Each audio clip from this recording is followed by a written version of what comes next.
The Council of Stars had existed for 11,000 years without a single unanswered question. That was not arrogance. It was simply a record. 41 civilizations, each older than human writing, each represented by a seat carved from the mineral core of their home world, arranged in a perfect sphere inside the deliberation vessel known as Sorvith Cal, meaning, loosely translated, the place where the universe speaks to itself. Nobody had ever arrived late to Sorvith Cal. Until today. Counselor Yvith of the Dravenosi pressed all 4 of her sensory filaments flat against her skull, a gesture her species made only in moments of profound unease. She was staring at the empty seat. The newest seat. The one carved from a gray-blue stone that nobody on the council had ever seen before, a material their best geological analysts had described in a single word. Unknown. They are 43 standard intervals past the summoning signal, said Counselor Prin, the eldest of the Velhari, whose species communicated primarily through bioluminescent pulses running beneath translucent skin.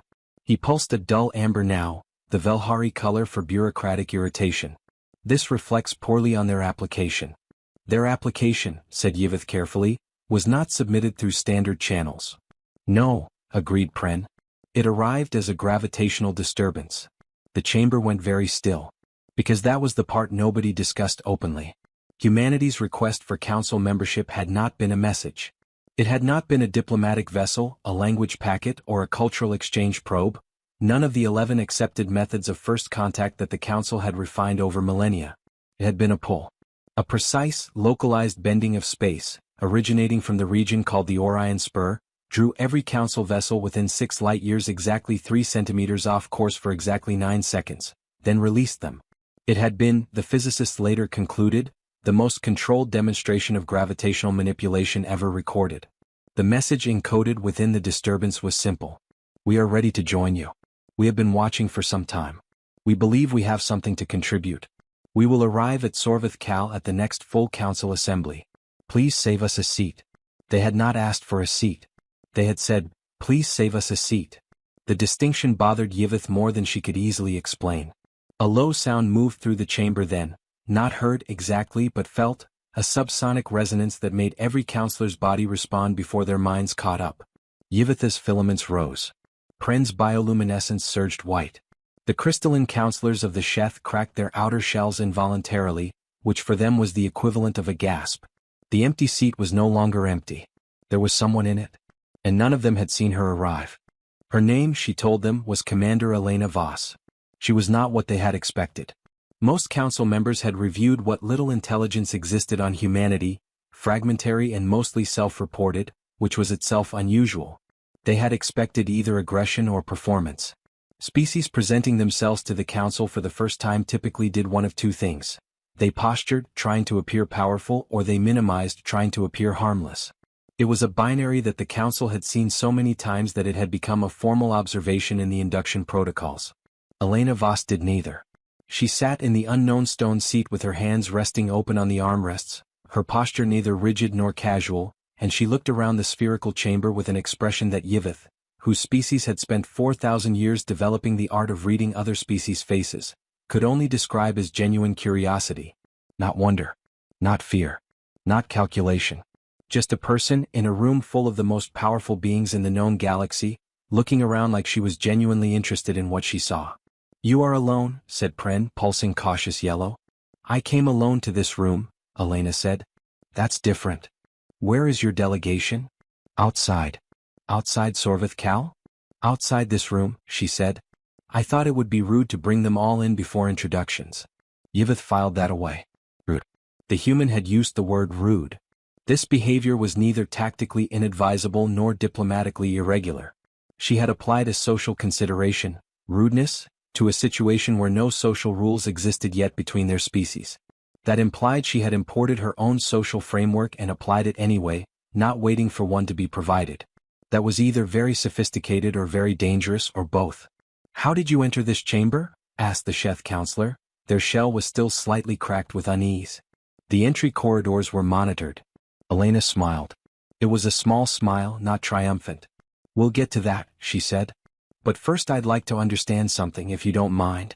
I've read everything the Council has ever publicly transmitted about its membership criteria, the philosophical frameworks, the technology thresholds, and the ethical assessments.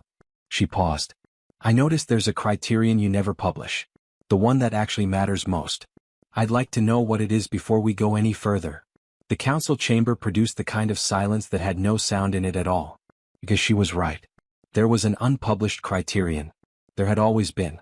It had never once been identified by a species seeking membership. Elena Voss had identified it before she had officially been recognized as a representative.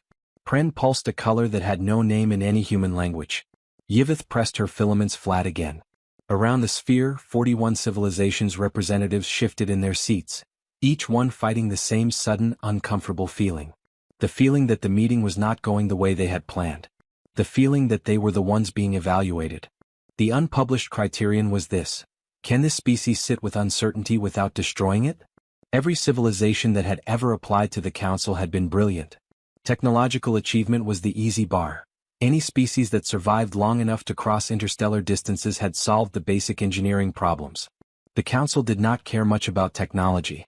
What it cared about, what it had always cared about, the thing that 11,000 years of careful observation had taught its founders, was temperament. Specifically, what did a species do when it encountered something it did not understand? Most species destroyed it or tried to. Most species forced understanding, imposed their frameworks, their measurements, and their logic onto the unknown until the unknown either yielded or was dismissed.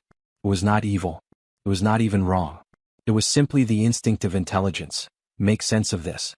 The council existed because, very occasionally, a species emerged that could do something harder. It could wait.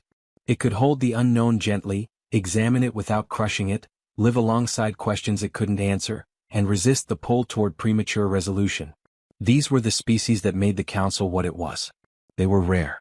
In 11,000 years, 41 had been found. Elena Voss had named the criterion without being informed. Which meant, theoretically, that humanity had not only identified it but also understood it well enough to articulate it. Yvith, who was the council's unofficial historian and its most careful thinker, felt something move in her chest cavity that her species called vorith, a word meaning approximately, the feeling when a pattern you thought was complete suddenly reveals itself to be only the beginning of a larger pattern. How did you know? Yvith asked. She was not the senior counselor. It was not her turn to speak. She spoke anyway. Elena looked at her. The human's eyes, too forward-facing, fixed, with a strange wet brightness that Yvith found simultaneously alien and oddly readable, were calm. We've been sitting with something we don't understand for about 300 years, Elena said. It taught us to recognize the question. What is the thing you don't understand? Yvith asked. That's why I'm here, Elena said. Among other reasons.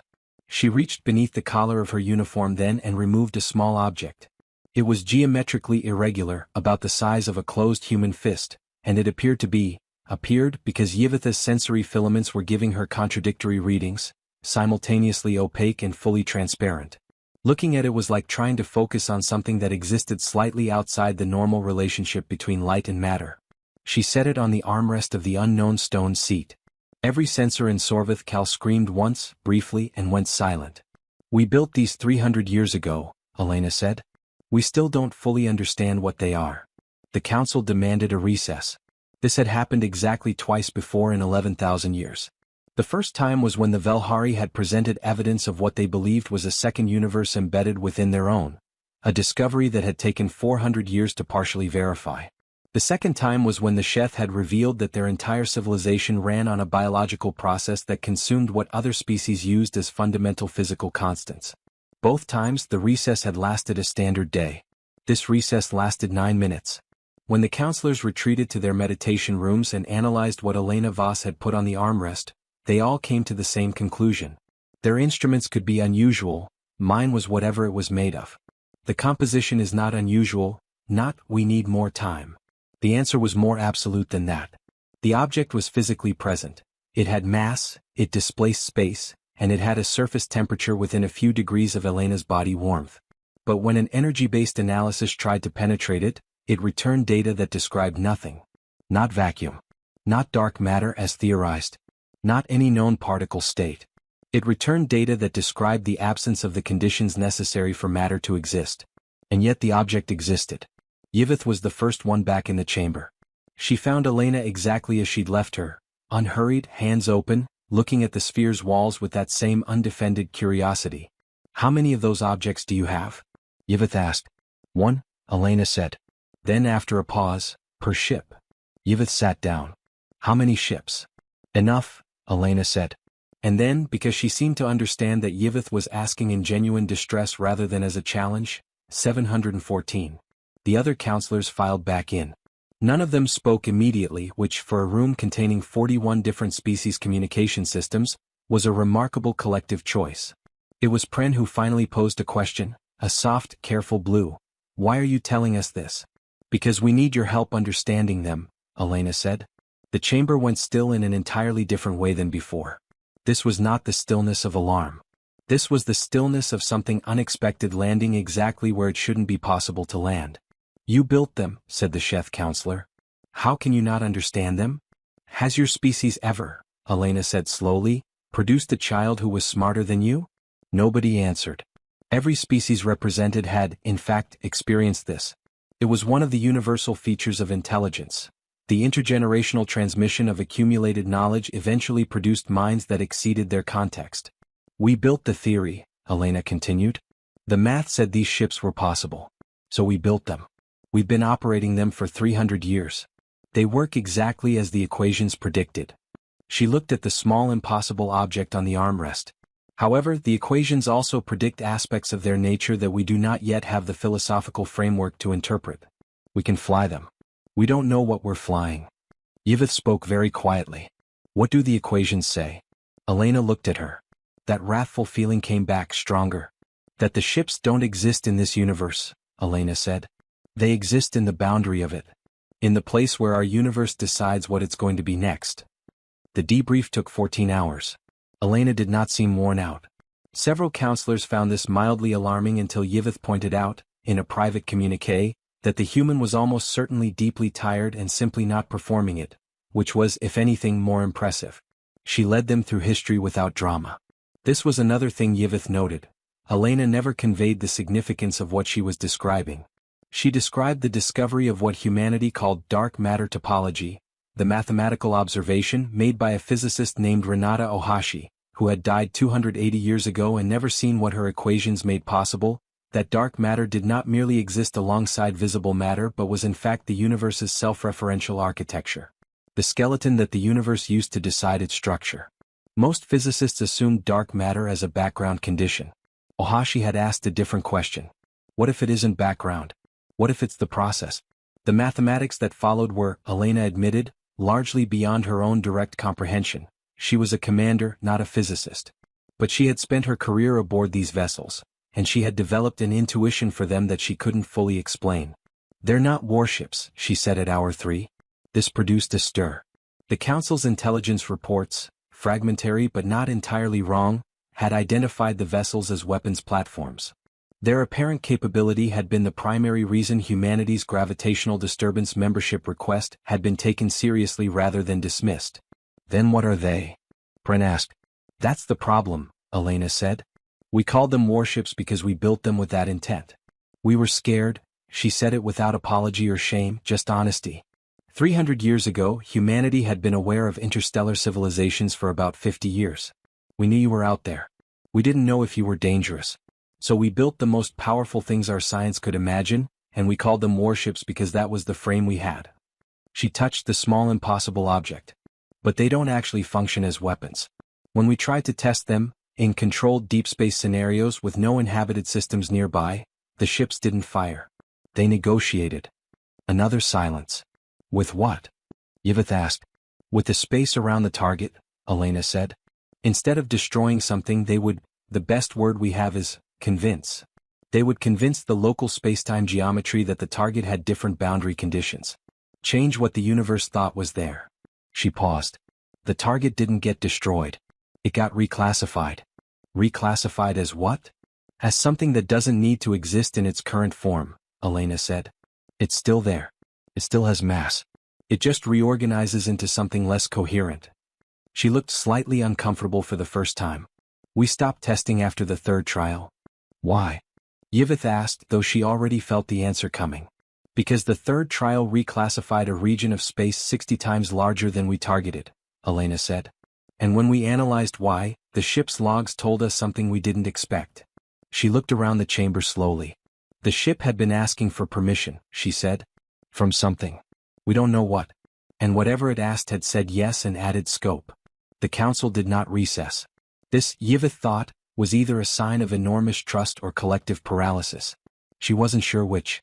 You're describing a vessel that communicates with an unknown entity, said the Velhari elder Pren, his bioluminescence cycling through colors in rapid sequence. Distress, calculation, and distress again. And you've brought 714 of them to council space. No, Elena said. I brought one. My ship is Threshold. The rest are distributed throughout human-controlled space. She paused. Though I should mention, Threshold is not currently in detectable space, which is probably why your entry corridor sensors didn't register my arrival. The Sheth counselor's shell cracked again. Your vessel is inside Sorvith Cal? Alongside it, Elena said. In the boundary layer. We can still communicate. She touched something at her wrist. My crew knows I'm fine. They've been listening to this conversation. Yvette processed this.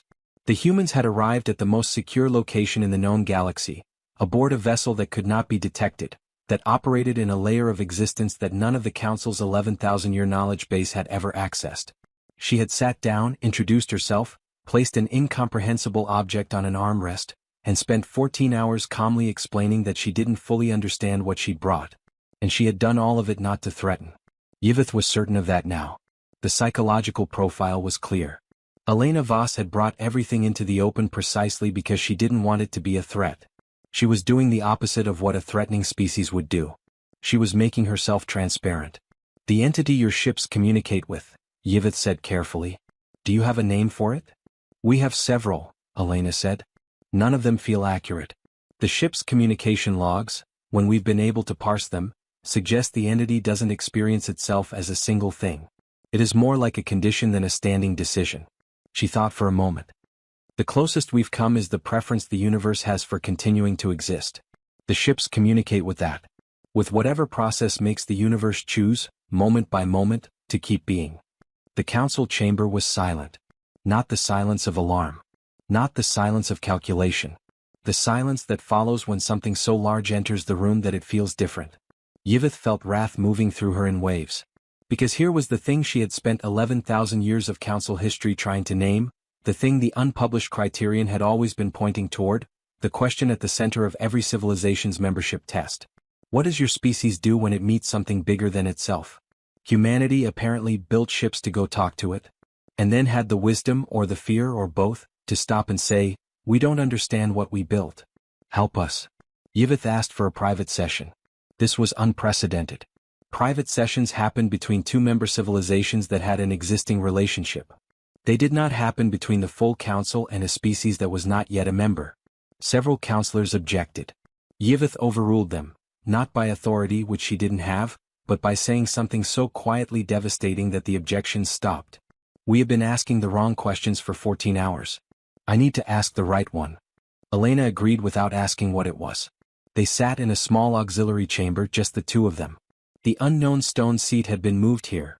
The technicians who'd moved it had reported that it felt warm, warmer than the ambient temperature of the room, and that their instruments gave contradictory readings on its mass, but that it was otherwise physically unremarkable. These observations seemed to amuse Elena slightly. You're afraid, Yvette said. Elena didn't flinch. Yes. Not of us. No. Of the ships. A long pause. Then, of what we might have started. By building them. By flying them.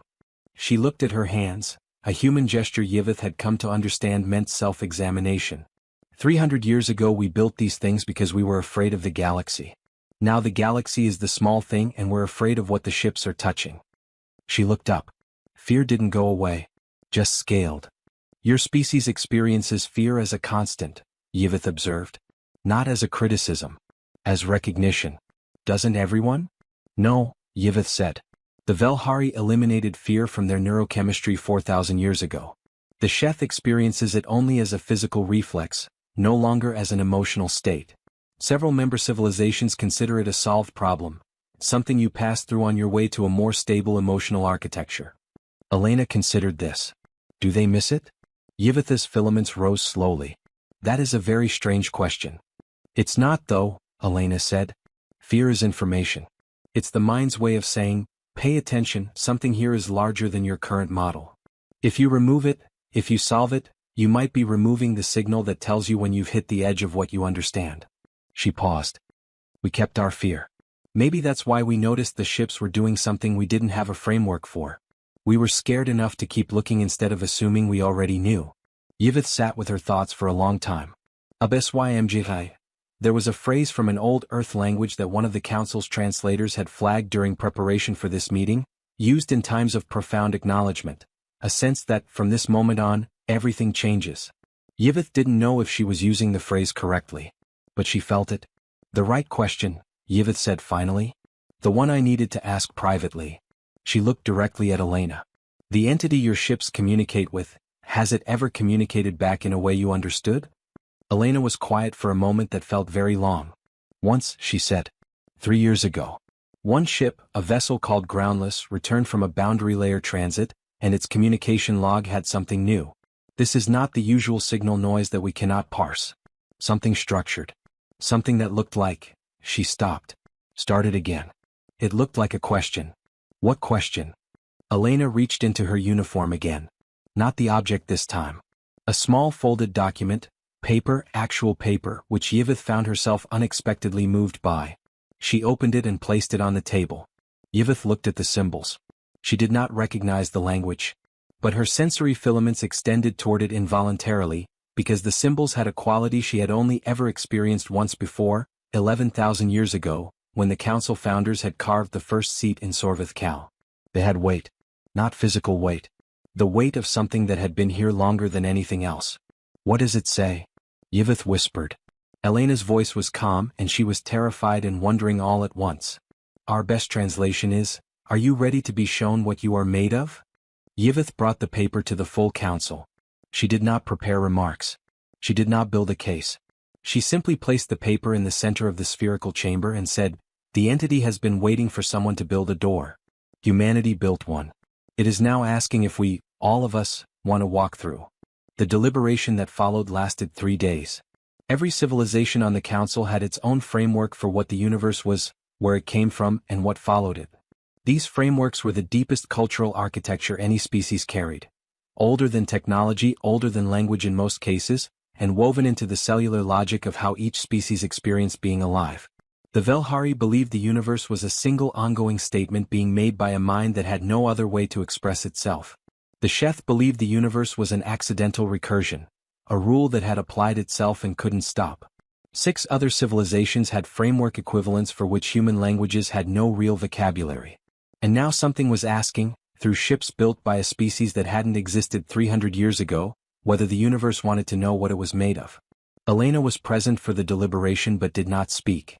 When Yvette checked on her at the end of the second day, she was sitting in her unknown stone seat with her eyes closed, not asleep. Her breathing was deliberate and controlled. Thinking. Are you afraid? Yvette asked. Elena opened her eyes. Off the question? No. Pause. Of answering wrong. There may not be a wrong answer. That might be the scariest version, Elena said. On the 3rd day the council voted. It was not unanimous. 7 civilizations abstained, not from fear but from a philosophical position that some questions should remain open indefinitely and that the act of answering was itself a kind of closing. Yvette understood that position. She did not hold it. 34 civilizations voted yes. Elena received the result with the same stillness she'd maintained throughout. Yvette had learned by now that this was not absence of feeling. It was the human practice of holding feeling cautiously, feeling it fully, not performing it outward. She found she respected it enormously. What happens now? Bren asked. Elena looked at the paper, the question from the boundary of existence, sitting in the center of the greatest diplomatic forum in known history. Now, she said, threshold takes us to the edge. Threshold was not what any of them had expected. The ship materialized, there was no better word. It didn't arrive or dock or descend, it simply became visible, alongside Sorvith Cal, and the council's sensors immediately began producing the same contradictory data as the small object Elena had placed on the armrest. The ship was there. It wasn't. It was both, in the sense that the universe seemed to be permitting a special case. It was not a weapon. Yvette had understood the concept intellectually, but seeing it confirmed it emotionally. It was shaped like nothing aggressive. It had the form of something that had been asking for a long time. elongated, with geometry that didn't quite resolve, as though the universe were still deciding exactly what shape to commit to. The hull was the same gray-blue as the unknown stone. That's the same material, Yvith said. Yes, Elena said. The seats come from the ships. Or the ships come from the seats. We've never been entirely sure which direction the causality runs on that. Yvith's filaments rose completely upright.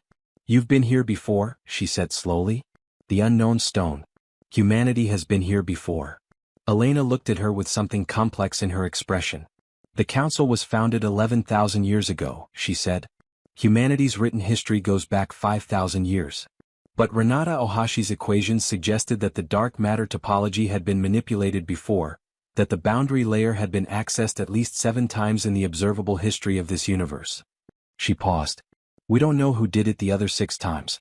We don't know if we did it, some future version of us or some version of us on a different timeline's branch built the first seats and began the first council. She said it all without drama, without pride, and without fear. Just with the weight of a person who had carried an enormous and unresolved thing for a long time.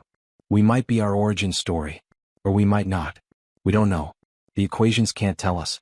HFY. From this point we stop being able to look backward and we have to look forward instead. The Council of Stars stood at the viewport of Sorvith Cal and looked at the ship. The ship seemed to look back. The transit through the boundary layer was indescribable. Not because it was overwhelming. Because it was precise. All the 42 species aboard Threshold, with their various sensory apparatuses, reported the same sensation, a precise sense of location. Not lost. The opposite of lost. Each one of them, carbon-based, mineral-based, bioluminescent, crystalline, felt the peculiar and profound experience of the universe knowing exactly where they were. Yvith wept. Her species produced moisture from their sensory filaments during deep emotional response. It was physiologically useful, cleaning the filaments for clearer reading, and she wept freely and was not embarrassed. Several Sheth shells cracked fully, which was deeply significant. The Sheth did this only at the moment of fundamental identity shift. They would rebuild, over years, with the fracture lines visible, which their culture considered beautiful. Elena stood at the viewport and was very still. The boundary layer looked like, Yvith tried afterward for the rest of her long life, to describe it accurately. The closest she ever came was this. It looked like the moment before every decision ever made held all at once. It looked like the face of something that had chosen to exist and had not stopped choosing. And then the ship's communication system, the one that talked to the unknown, produced a sound. Not a signal. A sound. The sound was audible to every species present, as if whatever was communicating had taken time to learn what they could all hear together. It was a single note. Long and low and so steady it seemed less like a sound than like a property of the space they were in, as if the boundary layer itself had a hum it made when something finally arrived that was old enough to hear it. Elena turned from the viewport. Her eyes were wet. What does it mean? Pren pulsed, all his bioluminescence cycling to white, the Velhari color for, I cannot name what I am feeling but I am feeling it completely. The ship's log is translating, Elena said. Her voice was steady but held something fragile. She looked at the translation screen. She read it. She laughed. Not from amusement but from that human release of something that had been held too long. From Caro? The turning point, the moment after which a different kind of holding was possible. What does it say? Yvith asked. Elena turned the screen so they could all see it. Welcome back. You took longer this time. We have been keeping your questions safe. What followed could not be put into a linear narrative. This is the honest account of those who were there. The boundary layer communicated, the word communicated is inadequate, but language operates within the universe and this was operating at its edge, for what the ship's internal clock measured as 6 hours and what felt, to every being present, like the appropriate amount of time for something that had been waiting billions of years. It did not answer everything. This was the first thing that became clear, and the second thing that became clear was that this was intentional. Whatever the limits were, and whatever thoughts or choices the dark matter topology expressed, it didn't provide answers. It dealt in what Elena, in the debrief she would write over the following months, called better questions. What they came back with was not knowledge exactly. It was precision. The sense of having had the blurry parts of their oldest frameworks made slightly less blurry. Not answered. Focused. The Velhari came back understanding something about the relationship between consciousness and continuity that would occupy their philosophical tradition for 2,000 years. The Sheth came back with a new understanding of why their fractures were beautiful. Not metaphorically but structurally, something about the way the boundary layer used imperfection as information. Yvith came back knowing something she would spend the rest of her life finding words for. That the unpublished council criterion, the question about whether a species could sit with uncertainty without destroying it, was not a test of emotional control. It was a prerequisite. Because whatever was at the boundary of the universe, whatever kept it choosing to exist, kept it deciding its own continuation, it could only be perceived by minds that could hold the incompleteness of perception without panicking. Fear was not a disqualifier. Fear was fine. Fear was useful. But the need to resolve, to force the uncertain into the certain before it was ready, that was the thing that had kept every other species from finding the door. Humanity had found it because they had been afraid for 300 years and had kept looking anyway. Elena came back to the viewport from wherever she'd been standing alone in the ship during the 6 hours. Her face held that complex thing Yvith had seen before, a feeling that was being held carefully, fully felt but not performed. Every species asks me, Elena said quietly, if such an act makes humanity the most powerful civilization in the galaxy. Does it? Brent asked. No, Elena said. It makes us the ones who found the door. That's different. The door is for everyone. She looked at the boundary layer, still faintly humming, the long note not quite gone. We didn't understand what we built. We still don't. But now we're not understanding it together, and apparently that's enough to keep going. When they returned to Sorvith Cal, there were new seats. Not one. 42. The original 41 seats are still in their sphere. And 42 new ones, arranged in a second sphere surrounding the first, made of the same gray-blue unknown stone as Elena's seat and the hull of Threshold, arranged as if the original chamber had always been meant to be the inner core of something larger. Nobody had built them. The chamber's construction logs showed no activity during their absence. The question of who had built them was discussed for approximately 9 minutes before Yvith pointed out, gently, that they already knew it didn't matter, that the council had just spent 6 hours being taught to hold exactly this kind of question with open hands. The new seats were empty. They did not look like they would stay that way. Elena ran her hand along the armrest of the seat that had always been hers, the first unknown stone seat, the one that had appeared before the rest. She looked at it with the expression Yvith had catalogued on the first day, genuine curiosity. No wonder. Not ownership. The individual was merely observing an object, genuinely taking in its essence. Will you stay? Yvith asked. For now. Elena looked at the empty new seats. She looked at the old seats, where 41 civilizations were slowly returning, each one carrying something unresolved and precious that they hadn't had before. She looked at Yvith. There's a lot we don't understand yet, Elena said. Yvith's filaments rose. Yes. Good, Elena said. She sat down. The Council of Stars was refounded that day, not as an organization of answers, but as a community of carefully held questions, expanding outward from a center that had always been waiting for enough of them to arrive. The new seats filled slowly over centuries. The boundary layer continued to hum. Humanity's dark matter ships, which were never warships and had perhaps never been anything so small, moved through the edge of existence like a thought the universe was still in the middle of thinking. Everyone who knew them believed this to be precisely accurate. And